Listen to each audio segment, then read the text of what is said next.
All right, let me interrupt. Before we get started with Mary, we're going to have Tom. You want to say a few words to and then Kim's going to talk, and either Brooks or Cable are going to talk, or maybe all three of them. We greatly appreciate the fact that you're here today, but we're going to make sure you get wrapped into the process. So with that, I'm going to introduce. Oh, well, she doesn't need any introduction. Hi, everybody. Thank you for grabbing lunch and coming right back into the room. We're really grateful Mary is here to speak with us. Couple of points. One, I have turned the temperature up, so it should be warming up in here soon. But hopefully the soup will warm you up in the meantime, and hopefully it won't get too warm in here. If it does, I will go over to the thermostat and turn it back down a bit. So two ways for you to get involved in the work that's being done through the Disaster Legal Services Project. The first is what brought most of the private attorneys here today, which is signing up through the North Carolina Bar Association's Disaster Legal Services Project. We thank you so much for signing up and volunteering. What I'm here to tell you is that we need many, many, many more of you. So what we're asking is that each of you go back to your law firms and maybe grab a friend or two, a colleague or two, and invite them to sign up as well. They may have concern that they missed this morning's CLE program and they can't possibly assist anybody without having had the knowledge. We can assure them that we have many experts who are here and willing to fill in some of these details. All of the resources being made available to you today through the CLE program, I'm also glad to share with any volunteer through the DLS program. We will prepare them, we can advise them, we can pair them up with a mentor at LANC who can help them work through a client's questions or problems. So please do not let that be the piece that stops your colleagues from signing up to assist. I wanted to introduce Cabell Clay. Many of you have been emailing with Cabell. She and Rachel Blunk are the Young Lawyer Division coordinators for this project who have been working to bring together our volunteers. So if you have a friend, and I know that you have many who may be willing to help us out, please have them email Cabell and Rachel, and I have put their email addresses up here. Of course, they can always email me as well at probono@ncbar.org. The other project that I want to let you know about, although many of you are already involved, is the Lawyer on the Line project. That is a project that's jointly coordinated between the NCBA and Legal Aid of North Carolina. Through Lawyer on the Line, you can sign up to be a volunteer and provide these short bursts of public service pro bono assistance in a range of the topics that we're covering today, including landlord-tenant, government benefits. And that project continues beyond even the Disaster Legal Services Project.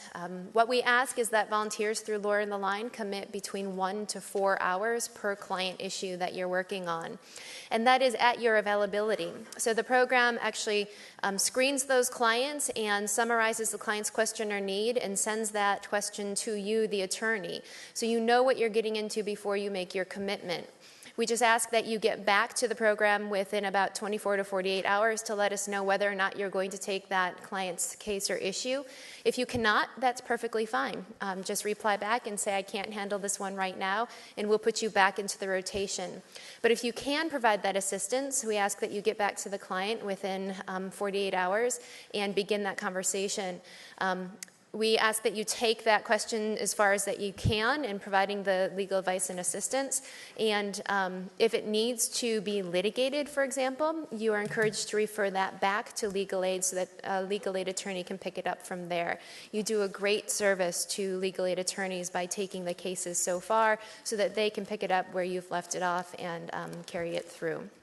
If you want to get involved with a Lawyer on the Line, Erica Rogers is outside at a table, and she's excited to talk with you about the Lawyer on the Line project and to sign you up. So I encourage you to do that. You can also find a link to volunteer for Lawyer on the Line through the North Carolina Bar Association's website under Giving Back and Volunteering. Quickly, I'd like to introduce Tom Hall. Tom Hall is our director of the North Carolina Bar Association Foundation.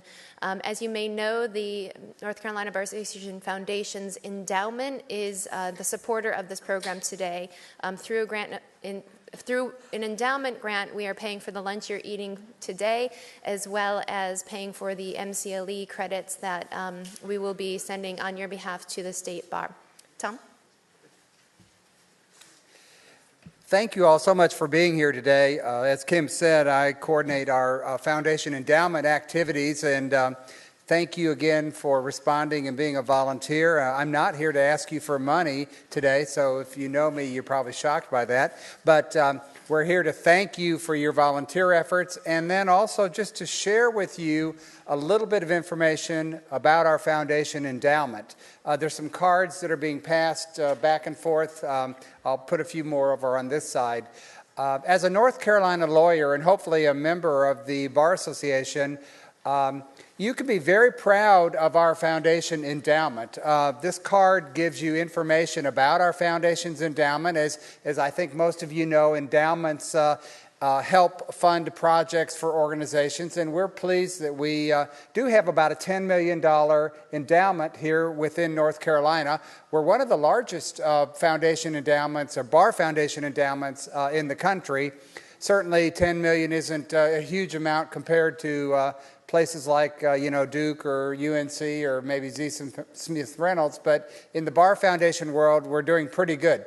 And so what we were able to do when this emergency happened with Hurricane Matthew is respond to the request that came from our public service folks as well as Legal Aid of NC that we've got volunteers who want to help out. We got volunteers who are going to do it. We just got to have a little money to make it all happen. And so that's what our endowment committee did. They approved an emergency grant, which normally we don't do that. We only have usually 2 meetings a year, so we went outside the norm there to expedite this and make it possible that you could get here and not have any hurdles in your way. There's a list of the kinds of other projects that we fund semi-annually through our foundation's endowment. There are a number of these which are bar projects, young lawyers and educational efforts through our law-related education. But as well, since I know so many of you are involved in your local community, wherever you're from, there is an opportunity for any other nonprofit group that you are involved with on a board or as a volunteer that is doing a legally related project around the state to apply for grants from our foundation endowment. End of April, end of October are the 2 deadlines. So keep that in mind when you're sitting in on a meeting and folks are looking for money. It's got to be legally related. It's got to be here within North Carolina. But we're certainly willing to accept and hopefully fund requests. Now, no guarantees there that we can ever do that because, as you probably can predict, there's always more requests than there are dollars to give out. But we are always looking for projects, especially for projects outside of the major metropolitan areas, the Triangle, the Triad, and Charlotte. So if you're from Eastern North Carolina or Western North Carolina, a grant request from your community would get very favorable consideration. Thanks so much, and thank you for doing what you're doing today and helping the victims of Hurricane Matthew down the road. Bye. Thanks, Tom. Now, before we get back to our session at 1 o'clock, I thought it would be good for us as we engage in the legal work and representing clients that we not forget what got us here.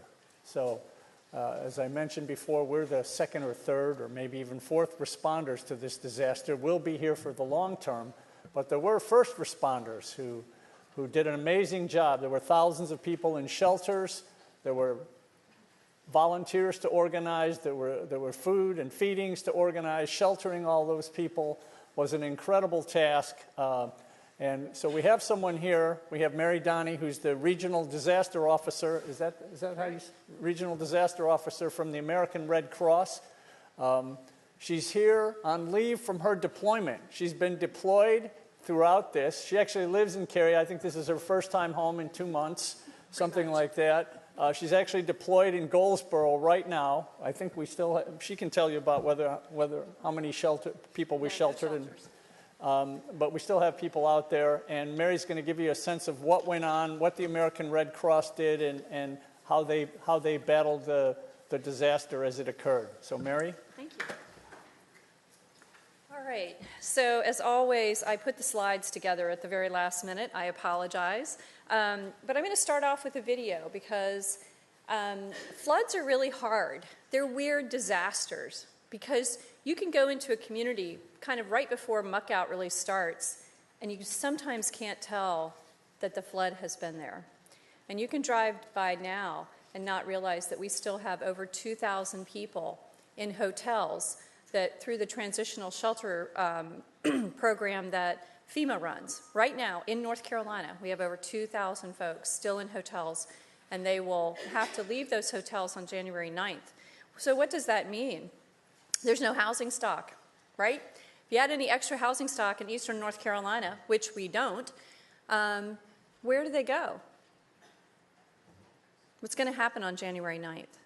I'm worried that we will be reopening some shelters, but we're trying to work really hard with HUD and others to find housing stock, and we're hoping that some mobile units can be brought in from FEMA.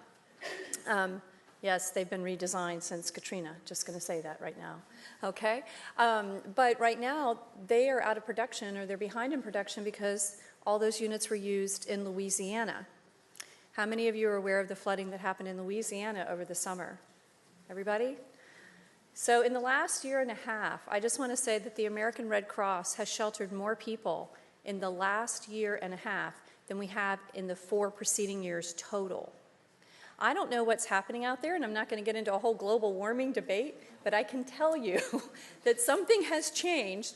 And from the California wildfires to Flint, Michigan, water disaster, and we do this song in Red Cross now, like you meet with somebody, oh, which DRs have you been on? And we all know now, we know exactly where we last saw each other. We all say, Louisiana. But it was Oklahoma, tornadoes and flooding. Then it was Texas, Louisiana, Alabama, Mississippi, back to Louisiana. Meantime, Michigan, California wildfires, West Virginia floods, Hurricane Matthew. That's been our 18 months. So I'm going to show you a video, and then I'll try to flip it back somehow miraculously back to my PowerPoint. But indulge me a minute while I figure out how to play this.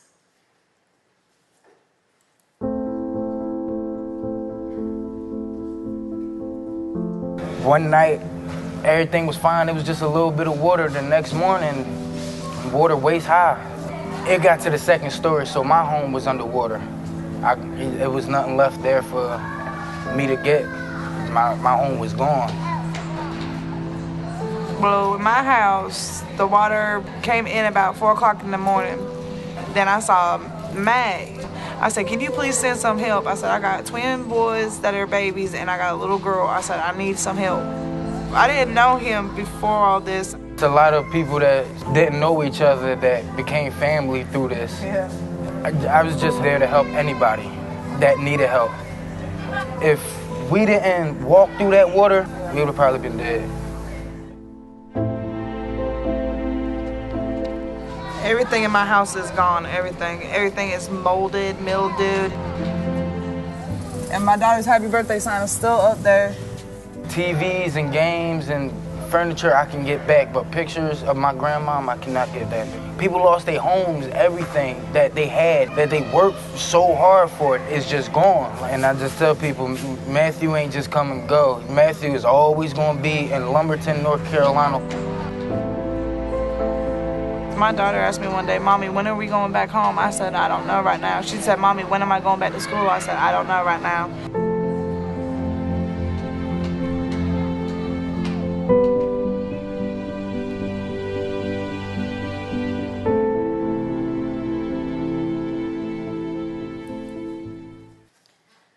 So that's the reality. And that's where we are today. That woman's still not in a home. She's one of them living with her twins and her other baby in a hotel in Lumberton. And the TSA program is fantastic, and our tax dollars go to support that program. And we're really grateful that FEMA has that program. But there's a real problem, because not a lot of hotels necessarily sign up to donate their room and space for people to come in. So what do you do with a family where the family has a job in X county, but the only hotel available is 5 counties over, and oh, they don't really have transportation? So those are all the kind of issues that we're still grappling with Hurricane Matthew. So when I stand up, I have a team of 16 paid staff members, and I've got about 800 volunteers across eastern North Carolina. I'm responsible for 53 of 100 counties, so think kind of Vance, Granville, Person, down Moore County, down through Scotland, the whole way over, Outer Banks, you know, the 350 miles of shoreline. Yeah, I get those. Woohoo! So we have 19 offices, and so some of my staff go back and forth amongst offices. And it's a tough time right now, right? We're coming off of 2008, the economic meltdown, whatever you want to call that, and you know, getting people back on track and thinking of giving and charitable giving. And it's also tough because of the number of disasters that just keep rolling. And right now, what are we busy with? Besides Hurricane Matthew, right now, what's going on that's been a disaster recently? Right next door to us. Right, Gatlinburg fires. Right, we're there, we're sheltering people right now. So let me see if I can get this to go forward. Yay! All right. So Hurricane Matthew, does anybody remember where it was supposed to hit? Was it supposed to hit North Carolina? No, not really. It was going to slam into Florida. Well, didn't we get a little bit of a surprise? Because it was supposed to come up, you know, skip to Savannah, and then South Carolina, and then it was going to glaze by us in Wilmington. But I have to tell you that my senior deputy and I just had a really bad feeling about it. We were watching all the models and the predictive forecasts and so forth, and neither of us had a good feeling. So when a hurricane is on its way, or what I call a notice event, we stand up a 120-hour timeline. It's a countdown to when we think impact will happen, and all that we have to do to get ready. We have to get our volunteers leaning forward. We have to get our shelter trailers moved into position at where we think, you know, we're going to have to open shelters. What was another amazing event that just happened in November that just was so fun that we all enjoyed all the political ads, right? The election. When it's an election year, every county manager gets pressure from city council and county council persons to do what? Open shelters in every neighborhood. Not good, because that requires so much staff and that's not needed. So we're sitting there and we're trying to figure out, where is this hurricane going to go? Who's going to get cut off? Where do I need to set up heater meals, right? So at shelters, where can I put all of that? What do I need to be pre-positioning and ordering to be ready? Are our food vendor contracts folks still in business? Are they ready to go? All of that is a countdown that starts 120 hours out. And of course, we really secretly start before that 120 hours because I'm a nervous person and I have high anxiety about, you know, things like hurricanes coming to North Carolina. So we started, and one of the things that we have to do 3 days out is around, you know, 76, 96 hours, 72 hours, we're starting to call our county emergency managers with whom we have a very close relationship. We're kind of joined at the hip with the county EMs. And they were like, oh no, we're good. We're not thinking about opening shelters. We're not thinking about opening shelters. Remember that. Okay. So Matthew comes, right? And it's battering more than just us. So when we were starting, everyone thought Florida was going to be hit. So my national headquarters said, I had put in what we call a 280 push pack, several of those. Those can stand up shelters to support 800 people at a time. Heater meals and everything, I had done all this ordering. And basically they said, no, just go out on I-95, Mary, and just tell the trucks, keep going to Florida, keep going to Florida. And I had what we call DRMT teams, disaster relief management teams, come in to help me lead. You know, we stand up this huge operation. You got to have a lot of folks that can actually have subject matter expertise and so forth. And both my teams came in from Oklahoma. I got to welcome them into my office, and I said, y'all are supposed to head right now. This team, you go to South Carolina, the other team, you go to Florida. So it's me and my little staff left behind and our 800 volunteers. So Matthew hits, and I was so proud because I would never have imagined. We were in Dudley, North Carolina. Anybody know where Dudley is? Yeah, okay. Woohoo! Outside of Goldsboro, and we were at the Tri-County Electric Co-op membership building. Bless their hearts. You know why? Because they have a huge generator. I need generators. And at that night, Friday evening, before Matthew hit, and as the winds were starting to pick up, we popped open 81 evacuation shelters. In my heart, I will tell you and confess, I would never have thought we could do that. 81. 43, 45, yes. And that depends on our volunteers. You have to have somebody unlock that shelter door. You have to set up the cots. You have to get the food ready, et cetera, et cetera. Evacuation shelters, we don't actually have to provide cots, but we try to do that in North Carolina because we're really cool and like to have nice hospitality when our clients come to the shelters. 81, I have to stand, I was like this, you know, the scream, the artwork, the scream. Like, I was doing that privately in my head to myself, like in a dark corner in the Tri-County Co-op plan going. And finally, one of my youngest staff members calls me and I said, you got to open one more. And she hesitated and she goes, I'm ready. And I said, how are you possibly ready? I know all of our volunteers are strapped. There's nobody left. And she goes, I gave my mom a Red Cross vest. She's a middle school teacher. She's going. She can handle it. So over 6,200 Red Cross disaster workers came to not only North Carolina, but South Carolina, Georgia, and Florida. More than 90% of them were volunteers. The rest were paid staff. So in North Carolina, we welcomed over 2,500 volunteers. They came from every single state in our union, including Alaska and including Hawaii. It was amazing. So we have a husband and wife team there from Oklahoma. I love the grandfather and grandson who came in together from Arizona. And yes, we had a team of Canadians come because one of the disasters I forgot to mention when I did my litany of 18 months of past disasters was we sent a bunch of folks from North Carolina and other states to the Alberta wildfires in Canada. They sent us 25 amazing volunteers, and there you see 2 comfort dogs too. We love the comfort dogs.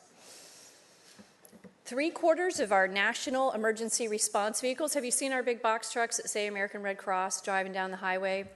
3/4 of our entire fleet came. We had drivers coming in from California, Michigan, Louisiana, everywhere. We had 25 partner kitchens. That ranges mostly from the Baptist Men, North Carolina Baptist Men, or Baptist Men in general, and Salvation Army. We stood up 25 kitchens between Florida and ourselves to do all of our feeding for mobile routes. We had truckloads. I cannot tell you how many truckloads, and I'm talking huge trucks coming down. In my yard of trucks in Goldsboro, we just finally got rid of 43 semis. They went home. Yay! Ready-to-eat meals, rakes, gloves, personal protection equipment. We have to have all of that ready to hand out to people. So the thing that really happened that was really daunting in North Carolina, we got the initial flood. Remember, 18 inches here, 16 inches here, all within the space of about 9 hours. So we had that initial flooding response. And then we had to sit and wait for a week for the rivers to crest and flow downhill. And so Lumberton and Columbus County and Cumberland County and everything were just decimated, just ravaged. But we moved in. But it wasn't just the American Red Cross. I want to give a huge shout out to our public health agencies. We partner with them in the shelters. They provide nursing staff. We also do, but they do. DSS, the Department of Social Services, I don't know when they get their praises sung, but I'm here to sing them. The Department of Social Services is our partner in sheltering, and oh my goodness, they were awesome. They were wonderful, because it was just together that we were able to do this. Because remember why? Where were all my assets and even some of my staff members? South Carolina and Florida. Everybody's been sent down there, but North Carolina was the one that was slammed. Oops, it is what it is. So I would say our service delivery and shelters and feeding and so forth was at best rocky for the first 3 days post-impact. And then we started getting our sea legs because people were able to flow in, particularly from South Carolina. But what happened when they were trying to get here? For feeding routes that we were feeding with a mobile kitchen in Fayetteville, right? 45 minutes to get to Lumberton from Fayetteville. 3.5 hours to get our food there because all the roads were affected, washed out, sinkholes, or just still flooded for at least 10 days. That was quite difficult. We even sent in Lenoir County, we requested in through the state National Guard assistance with high water vehicles, you know, like the ones with the, one of them got swept away. With the food, the people got out okay, but that's how difficult it was getting in. And that's why heater meals are always important. So here's what we did specifically. We had 111 emergency response vehicles to deliver food, basically. The overnight stays were about over 35,000. That's one person, one night in a shelter. That's a heck of a lot of nights that if you cumulatively. So we serviced over 4,500 people were in our shelters, and some of the shelters were open for a month and a half.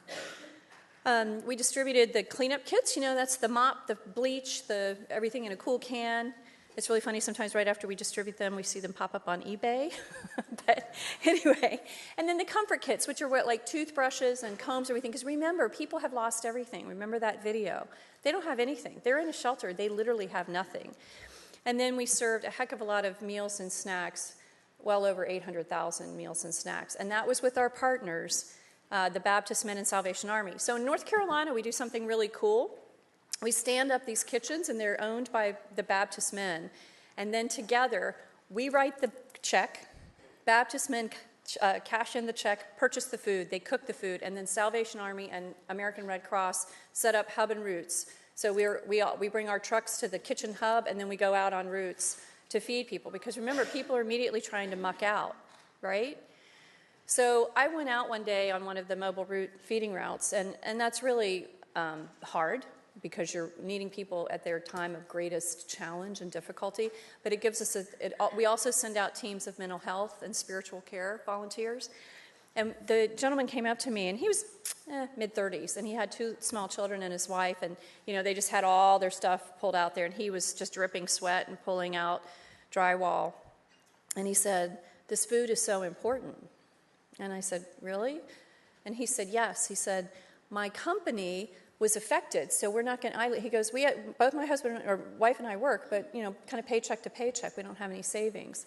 And he said, "If you weren't delivering this food every day, 3 times a day, we would not have the energy, because any of the few dollars we have left right now would go to feed our children."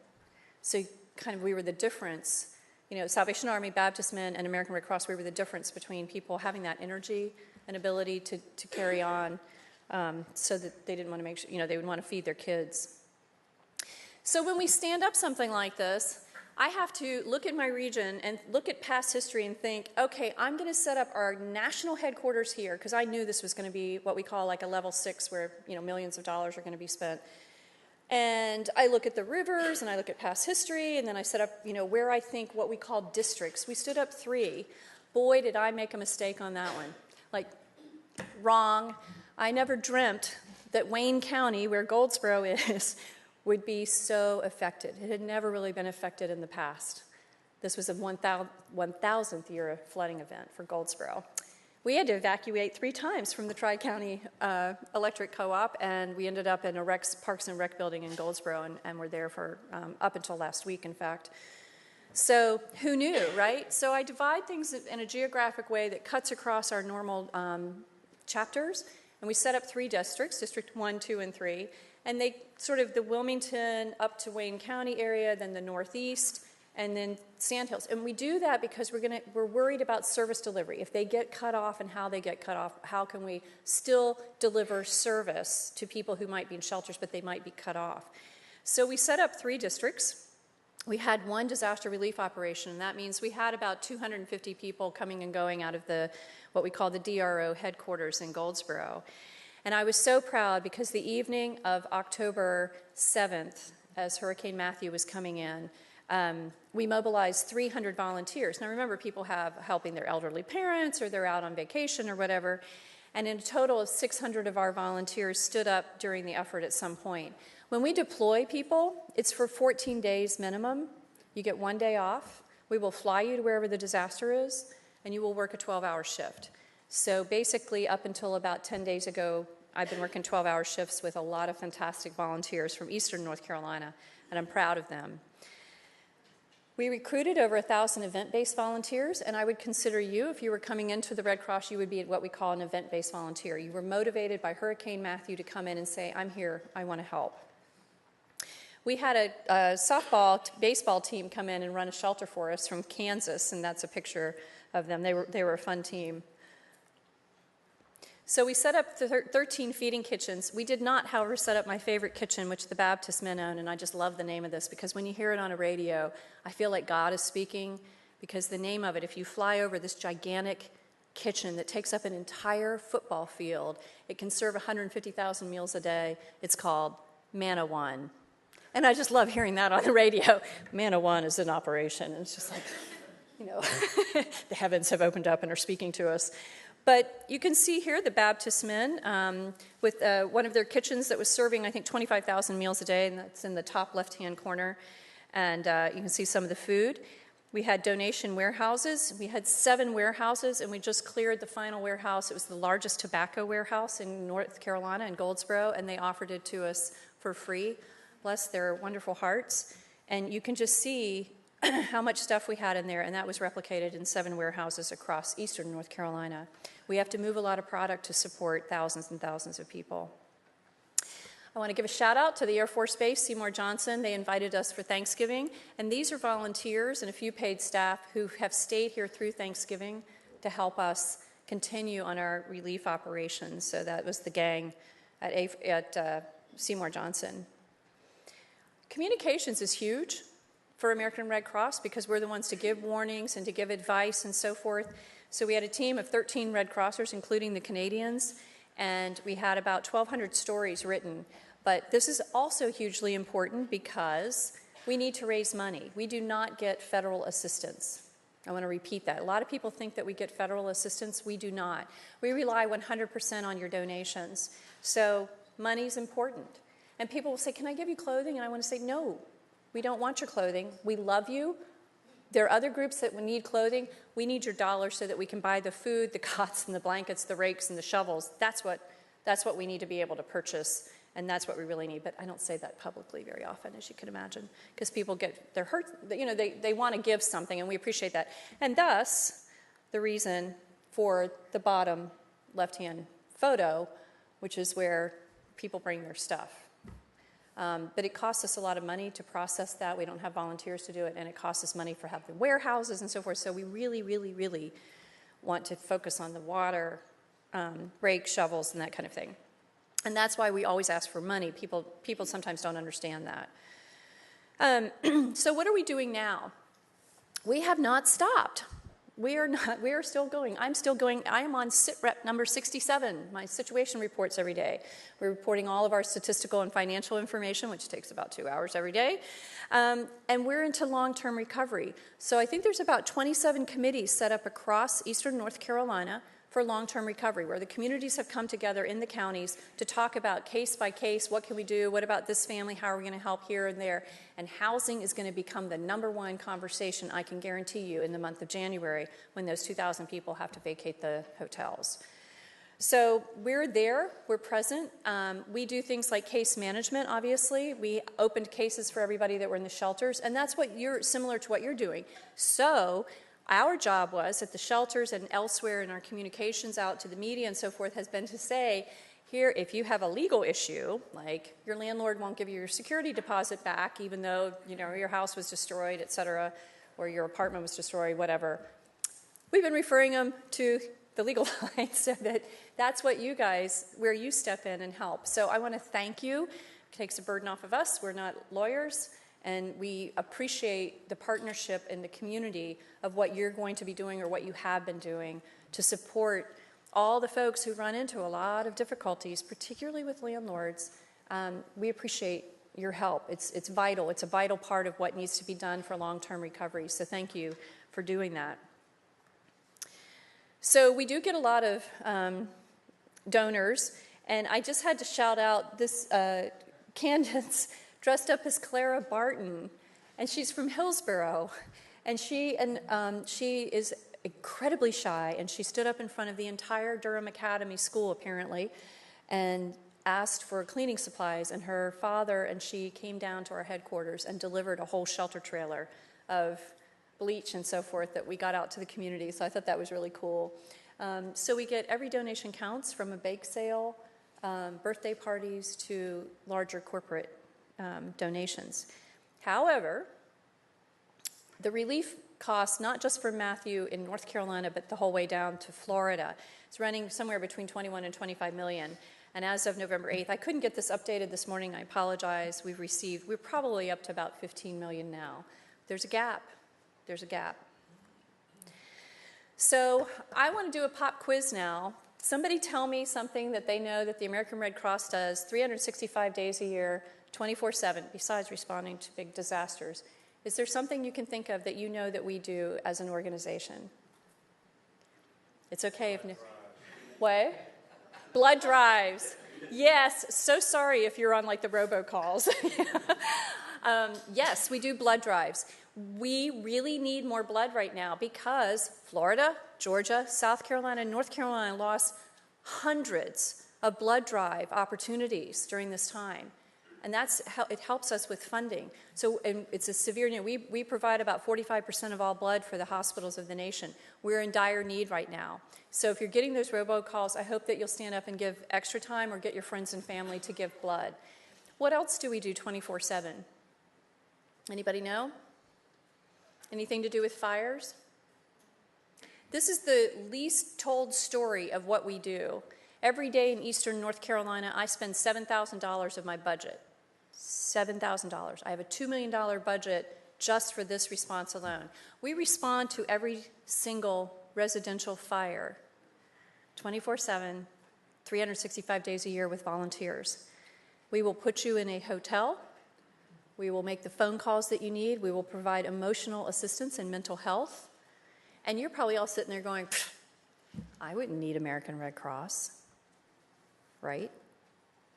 I've got resources, really. And when your phone burns and your car keys are melted and your wallet's destroyed, I promise you, you will be thrilled when the American Red Cross stands up and comes to your house in the middle of the night, and we do. 911 calls us in every single county for every single fire, and most people don't know that. But if you read media accounts, you'll sometimes see this stupid little line at the end of them, oh, such and such an apartment burned down, da da da da. And at the very end, it'll say, Red Cross was on the scene. Thanks, media. That's not saying what we did, you know. We took those clients and we put them in a hotel and we fed and we watered them. We called the schools to make sure someone comes to pick up the child that might be in a different place. We responded to Ron Rivera's house last year. His mansion burned. We still responded. It doesn't matter how wealthy you are or how poor you are. We are coming to help you and assess your needs when a fire happens. And you would be surprised, even when you have all the resources in the world and you have insurance and you don't think you're going to need us, emotionally, you are going to be shaking in your boots because it's devastating to have a fire. We have over 100 fatalities every year.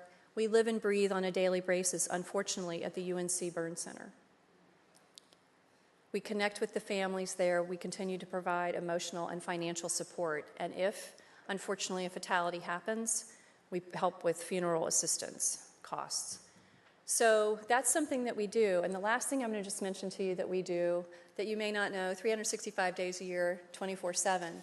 For those of you who may be veterans or maybe currently in reserves, we're the folks that get the news to you in the middle of nowhere that your son or daughter has been born or that your parent has died. And that can be truly in the middle of nowhere, Kandahar, Afghanistan, and we can usually do it and accomplish it within 24 hours. And the other thing we do is we help families find each other all day long. So I have somebody right now that I'm helping right now who's lost his family in Germany somewhere, but we're going to help that person connect and find their family. So we do all kinds of things with the American Red Cross.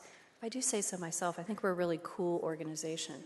So I hope that you will think about maybe being a volunteer. You're volunteering now. Tell your friends and family about us. I hope that you will consider donating blood. We really need it right now. And I hope you'll tell your friends and families that. And as always, we always welcome donations. I hope I explained a little bit of why we need donations. So anyway, does anyone have any questions for me? Anything about our response or anything about the Red Cross? I did such a comprehensive speech. There's no questions? Wow, first time ever. Anything? Well, if not, then I would like to thank you for volunteering for the Bar Association and in the work with the legal services and the hotline and so forth. We really do need your help, and I just appreciate that from the bottom of my heart. So thank you so much, and thank you for having me today.